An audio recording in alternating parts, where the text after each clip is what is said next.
Querido amigo, hoje iniciamos a nossa trajetória de estudos nos livros das Crônicas dos Reis de Israel, especificamente dos Reis de Judá. Você deve se lembrar que nos estudos finais que fizemos no livro dos Reis, vimos que dois grandes eventos ocorreram como disciplina da parte de Deus para com seu povo. Em 722 a.C., o reino de Israel, isto é, o reino do norte, foi levado cativo para a Síria. Como resultado dessa disciplina, o reino do norte foi praticamente extinto, não vindo mais a existir como nação. Em 586 a.C., 136 anos depois, sem levar em conta o que tinha ocorrido com seus irmãos do norte, também o reino de Judá, isto é, o reino do sul, foi disciplinado e foi levado cativo para a Babilônia. Entretanto, como Deus tinha prometido a Davi que o reino não sairia da sua descendência, e conforme a profecia de Jeremias, por exemplo, em Jeremias capítulo 25, 70 anos depois de Judá ter sido exilado, ele foi liberto e assim retornou a Jerusalém. Tendo em vista essa geração que agora voltava à Palestina, e especificamente a Jerusalém, é que o autor desses livros produziu esse material que agora estamos estudando. Esses livros localizam-se no período depois do decreto assinado por Ciro, rei da Pérsia, chamado por Deus de meu pastor e meu ungido, conforme Isaías 44. Ciro assinou esse decreto para que Jerusalém fosse reconstruído. Decreto esse que ocorreu aproximadamente no ano 536 a 539 a.C. E certamente esses livros localizam-se também antes da reconstrução dos muros de Jerusalém, liderada por Neemias, por volta do ano 445. Certamente era um fato marcante tão importante que não poderia ser omitido nesse livro, que relatava as crônicas, os acontecimentos importantes do povo de Deus. Então, esses livros se localizam entre o decreto de Ciro e a construção dos muros de Jerusalém. Como mencionamos anteriormente, esses livros tinham o propósito de mostrar à geração que voltava do exílio que o Deus soberano tinha tudo sob o seu controle. Embora Judá não tivesse imaginado a possibilidade de Jerusalém ser destruída, pois era a cidade de Davi, onde se erguia o majestoso templo de Salomão, os judeus se surpreenderam, pois em 586, finalmente Jerusalém caiu. Depois das deportações de 606 e 597 a.C., Jerusalém em 586 a.C. veio a sucumbir. De modo resumido, foram 3 os motivos que levaram Deus punir a nação de Judá. Primeiro, Judá recusou guardar a lei da aliança e recorreu a toda sorte de idolatria e abominações dos gentios. Segundo, Judá recusou aceitar as advertências e correções dos profetas de Deus e as disciplinas divinas. E em terceiro lugar, Judá recusou guardar os sábados de Deus e os anos sabáticos, que demonstravam a prioridade que deveria ser dada a Deus através da vida pessoal e do trato com a terra. Quando em 560 a.C., quase 40 anos depois de estarem exilados na Babilônia, o rei Joaquim de Judá foi colocado num lugar de honra na corte do rei da Babilônia, Evil-Merodach, os judeus se entusiasmaram, pensando que o pior já tinha passado. Entretanto, eles descobriram que ainda deveriam amargar mais 30 anos sob a disciplina do Senhor. Quando finalmente Ciro assinou o decreto de retorno e reconstrução do templo em 536, um grupo de 50.000 judeus retornou a Jerusalém sob a liderança de Josué, que era um sumo sacerdote da época, e Zorobabel, que era governador. Os primeiros esforços para a reconstrução do templo foram frustrados por 2 razões. A razão externa foi a oposição dos inimigos. E a razão interna foi a inversão de propósitos que ocasionou o retorno para Jerusalém. Conforme Ageu, eles começaram a construir as casas para eles mesmos e esqueceram o templo e esqueceram a cidade. Mas atendendo ao apelo do profeta Ageu, o templo então foi reconstruído e foi rededicado cerca de 20 anos depois. Mas um clima de apatia parecia dominar o povo, o que levou ao desânimo, ao cinismo em relação ao culto a Yahvé. Seu programa para a nação também, programa de Deus para a nação, foi desacreditado pelo povo. Então, nesse contexto, o autor de Crônicas insere a sua visão da história de Israel e estabelece suas implicações para a comunidade pós-exílica. Assim, ao dedicar-se a animar a geração pós-exílica, Esdras, o provável autor das crônicas, desejando mostrar o plano de Deus para seu povo, uniu através das genealogias que mencionou nos 9 primeiros capítulos do seu livro, aqueles dias da história de Israel ao passado inicial lá dos patriarcas e da libertação do cativeiro do Egito. Esses livros, então, foram produzidos baseados em 4 grandes e importantes fundamentos. Primeiro, o autor mostrou o desenvolvimento da aliança deuteronômica baseada na justa retribuição, a obediência ou a obediência. O autor mostrou o desenvolvimento da aliança davídica baseada na graça e na misericórdia divina. O autor mostrou a objetividade da revelação das leis e da profecia divina, baseada nos escritos de Moisés e dos profetas. E, por fim, o autor mostrou também a importância da teocracia, que se daria através da verdadeira adoração no templo, conforme o apelo do profeta Malaquias por todo o seu livro. Por isso, quando se entende que Crônicas tem por objetivo ligar a geração pós-exílica com os antigos patriarcas, mostrando o maravilhoso plano divino para a nação judaica, o uso nesses capítulos iniciais desse tão grande número de genealogias não é surpreendente, não é alguma coisa que devemos estranhar. Pelo contrário, através dessa utilização da genealogia, vemos a estratégia usada pelo autor para atingir o seu objetivo. Portanto, o estudo desses 9 capítulos iniciais é importante também para nós, pois demonstram a soberania e o plano de Deus na história do seu povo. Então eu quero convidá-lo a observar comigo as principais genealogias de Israel. O texto que vamos analisar então é Crônicas, capítulo 1 até o capítulo 9. Em termos gerais, podemos ver nessa afirmação uma síntese do que encontramos nesses 9 primeiros capítulos de Crônicas. Todo verdadeiro crente vê através das antigas genealogias o plano salvífico de Deus, que inclui desde os patriarcas até a linhagem atual. Eu repito essa frase, então, que é a síntese dos capítulos 1 a 9 do livro de 1 Crônicas. Todo verdadeiro cristão, todo verdadeiro crente vê através das antigas genealogias o plano salvífico de Deus, que inclui desde os patriarcas até a linhagem atual. Nesse texto nós vamos encontrar essas genealogias. Em primeiro lugar, temos a genealogia de Adão até Jacó, no capítulo 1, do versículo 1 até 54. As genealogias têm o objetivo de demonstrar o vínculo com o passado. Diante da pergunta, será que Deus ainda se interessa por nós? O autor deu a seguinte resposta: Deus sempre teve interesse pelo seu povo.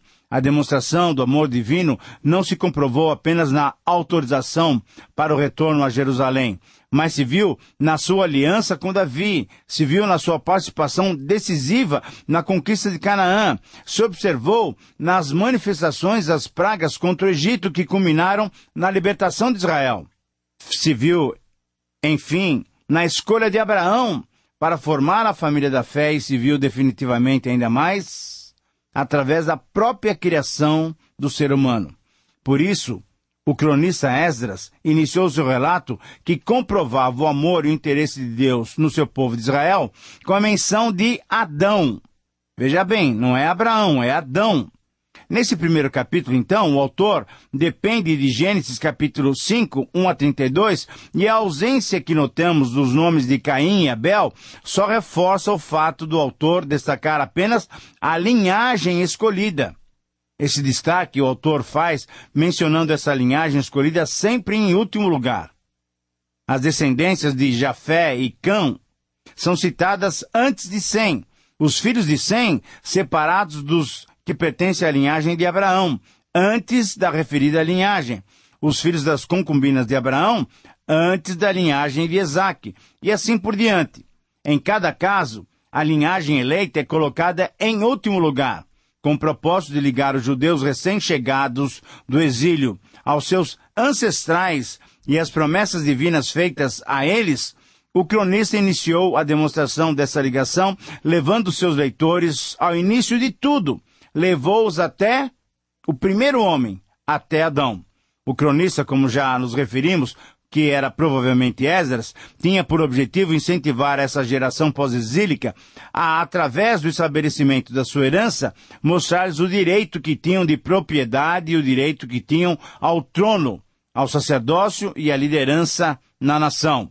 Segundo lugar, através do auxílio à organização na localização das tendas, na escolha dos espias e na distribuição da terra, e também o autor, provavelmente Esdras, tinha por objetivo mostrar o restabelecimento do contato com Deus, que era uma prática dos seus antepassados.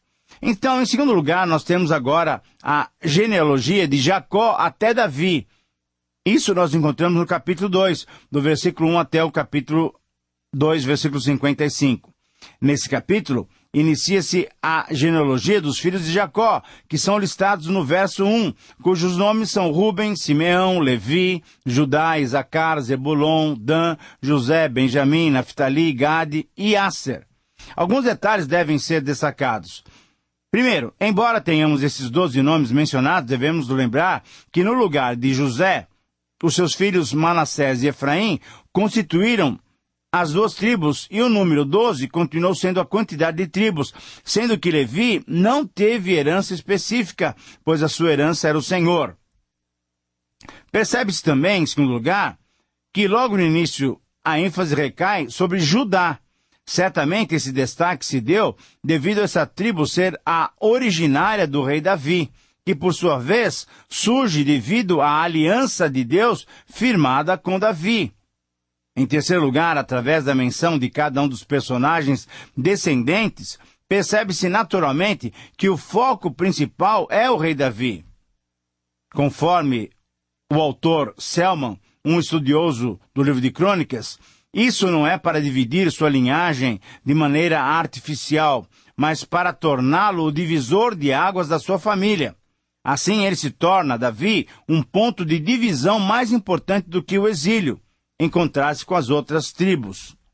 Em terceiro lugar, nós temos no capítulo 3, 1 a 24, a genealogia que vai de Davi até o final da monarquia com o rei Zedequias. Nesse capítulo, os descendentes do rei Davi são os destaques na genealogia da tribo de Judá. Podemos reparar pelo menos 3 divisões bem distintas. Os filhos do rei Davi. Segundo, a relação de todos os reis do reino do sul. E, em terceiro lugar, a menção de Jeconias, conforme as versões Almeida e Atualizada, ou Joaquim, conforme a nova versão internacional. Muito bem, o que nós podemos destacar aqui? Os filhos do rei Davi aparecem já descritos em 2 Samuel, capítulo 3. A relação de todos os reis do reino do sul são Roboão, Abias, Asa, Josafá, Jeorão, Acasias, Joás, Amazias, Azarias ou Uzias, Jotão, Acás, Ezequias, Manassés, Amon, Josias, Jeoaquim, Salum ou Joacás, Joaquim e, finalmente, o rei Zedequias. Todos eles eram descendentes de Davi a partir de Salomão, com a exceção de Atália, a única rainha dessa dinastia. Muito bem. É importante também percebermos que, mesmo com a menção de toda essa grande galeria real, e mesmo percebendo que o autor de Crônicas demonstrava sua crença de que Deus continuava fiel à sua aliança com Davi, não se percebeu nele qualquer indicação de que algum desses descendentes reais pudesse realmente restaurar o reino a Israel. Portanto, em quarto lugar, temos a genealogia dos filhos de Jacó, isso é, as 12 tribos, no capítulo 4 até o capítulo 7. Nessa relação, o que se percebe é a menção da tribo de Levi e percebe-se também a falta da menção da tribo de Zebulon.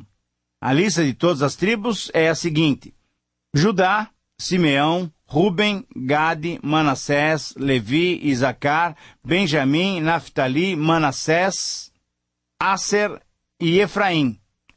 Como estudamos nos livros de Moisés e no livro de Josué, quando os israelitas entraram, possuíram a terra e a dividiram tomando posse das suas porções, muitos dos detalhes relatados aqui já tinham sido registrados, e assim podemos seguir com outras observações sobre os demais capítulos. Depois da menção de todas as tribos, depois da época dos juízes, iniciou-se o tempo da monarquia com o rei Saul. Portanto, em quinto lugar, temos a genealogia de Benjamim, e Saul sendo seu líder principal, sendo seu nome principal, e temos também o relato do início da monarquia, no capítulo 8, versículos 1 a 40. Nesse capítulo, temos novamente os descendentes da tribo de Benjamim, que já tinha aparecido em 7, 6 a 12. Porém, aqui temos poucas repetições e o propósito é diferente. Provavelmente, essa ênfase se dá por ter sido Benjamim uma tribo real, mesmo que por pouco tempo, por 40 anos, devido ter sido o primeiro rei de Israel, o benjamita Saul. Entretanto, também é possível que a menção de Benjamim se deu também pela sua colocação geográfica. Raramente em crônicas, a tribo de Benjamim aparece sendo citada isoladamente. Normalmente ela é citada com a tribo de Judá. Judá e Benjamim eram importantes, pois eram os territórios que formavam o Reino do Sul e formavam também agora o território da comunidade pós-exílica, na qual estavam fixados os leitores desses livros das crônicas. Em sexto lugar, temos a razão pela qual Judá foi exilado. Isso aparece em 9, versículo 1. Conforme o cronista, ele já tinha mencionado em 2:7, em que o nome de Acã foi mudado para Acar, que significa desgraça, pela desgraça que ele trouxe a Israel, e em 5:25, onde ele apontou também a infidelidade como causa principal da punição sofrida, nesse verso 9:1 temos dois destaques. Primeiro, a menção de que todo Israel fora levado cativo, indicando que o cronista estava se referindo tanto ao Reino do Norte como ao Reino do Sul. E, em segundo lugar, a menção da causa do exílio, a infidelidade do povo. E assim como um pai que ama o seu filho e o disciplina para o seu bem, assim também Deus, que é pai de amor, aplica aquela disciplina que foi muito necessária para o bem do seu povo. O exílio causado pelas transgressões e pela infidelidade foi uma maneira de Deus chamar a atenção do seu povo para dar novamente o primeiro lugar a Ele mesmo. Ele merece o primeiro lugar em nossas vidas. Portanto, em sétimo lugar também, temos a genealogia dos que voltaram a Jerusalém e o complemento da descendência de Saul em 9:2 a 44. Esse capítulo que fala sobre os habitantes de Jerusalém depois do cativeiro babilônico é um capítulo tremendamente importante. Logo no verso 2, vemos os primeiros homens a voltar da Babilônia para Jerusalém depois de 70 anos de cativeiro. Esses primeiros homens foram aqueles que estavam identificados com o serviço do Senhor. Aqui vemos uma atitude muito positiva dos judeus depois dos 70 anos de cativeiro. Isso revela o desenvolvimento espiritual deles. Eles foram como que curados de muitos defeitos e muitos erros. Estavam agora profundamente interessados nas coisas de Deus. A idolatria tinha sido deixada de lado. Estavam procurando colocar as coisas de Deus em primeiro lugar nas suas vidas, o que realmente é importante. O versículo 13 nos mostra essa prioridade, pois menciona os cabeças das suas famílias e menciona também os 1.760 homens capazes para toda a obra do ministério na casa de Deus. Mas é bom nos lembrarmos também de que muitas vezes Deus corrige os seus servos através de dificuldades, através de problemas, através de necessidades, de sofrimento, de doença e de outras circunstâncias delicadas. E por isso devemos dar graças a Deus por tudo, porque a boa mão do Senhor nos disciplina para o nosso próprio bem. No verso 19 do capítulo 9, vemos o cuidado que eles revelaram pela obra de Deus e principalmente pelo ministério sagrado. Isso agrada muito a Deus. O povo apareceu diante do Senhor como um filho que, depois de receber a disciplina, revela ter aprendido a lição e se dispõe a viver de acordo com a vontade do seu pai. E o resultado foi a bênção de Deus sobre eles. Como o versículo 20 destaca, mostrando que o Senhor estava com Finéias, o regente, o dirigente das obras de restauração. O dirigente e o regente, o comandante do serviço de adoração ao templo. no templo. O segredo de todo o trabalho bem-sucedido foi a presença do Senhor. Deus estava com seu povo quando viu que o seu povo estava com ele. Temos também, no versículo 26 desse capítulo, o cuidado que eles tiveram colocando porteiros principais, que eram levitas, que tinham a seu cargo as câmeras e os tesouros da casa de Deus. Eles demonstraram a vigilância, o zelo, o cuidado, o amor pelas coisas sagradas. Havia os tesouros da casa de Deus que requeriam muito cuidado. Havia inimigos, havia opositores, havia perigos, portanto. Daí a necessidade de vigilância. Hoje, a Igreja de Cristo está exposta também aos perigos dos inimigos. Os cristãos, que são os tesouros espirituais, são visados pelos inimigos do Senhor. E nós precisamos estar alertas, cuidadosos e devemos estar vigilantes. E chama também a nossa atenção a organização bem estruturada para o trabalho do Senhor. Nos versos 33 a 34, encontramos os levitas, cantores, eles que se dedicavam de tempo integral para o louvor do Senhor, eles eram peça importante na adoração, agora voltada para o Senhor, a partir da reconstrução do Templo de Jerusalém. Porém, eu sei que talvez alguém esteja perguntando, será realmente necessário essa dedicação toda? Bem, para outras finalidades, tem sido necessário. Então, a sua pergunta deveria ser, será que o trabalho merece isso?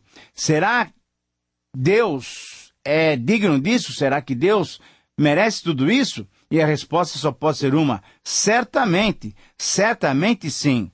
Deus merece isso e muito mais. A pergunta é, você tem se dedicado dessa maneira a Deus? E o capítulo 9, então, termina nos dando uma pista da sequência do que iremos tratar no próximo programa. Vamos dedicar a nossa atenção a alguns eventos que aconteceram na época da monarquia judaica. Vamos falar de Saul, mas vamos falar também de Salomão. Vamos falar de outros reis e vamos falar de Davi, o homem segundo o coração de Deus. Que Deus nos abençoe e, através desses destaques sobre o retorno do povo à terra prometida, possamos tirar lições e aplicá-las em nossas vidas. Um grande abraço para você, obrigado por sua companhia e até o próximo programa.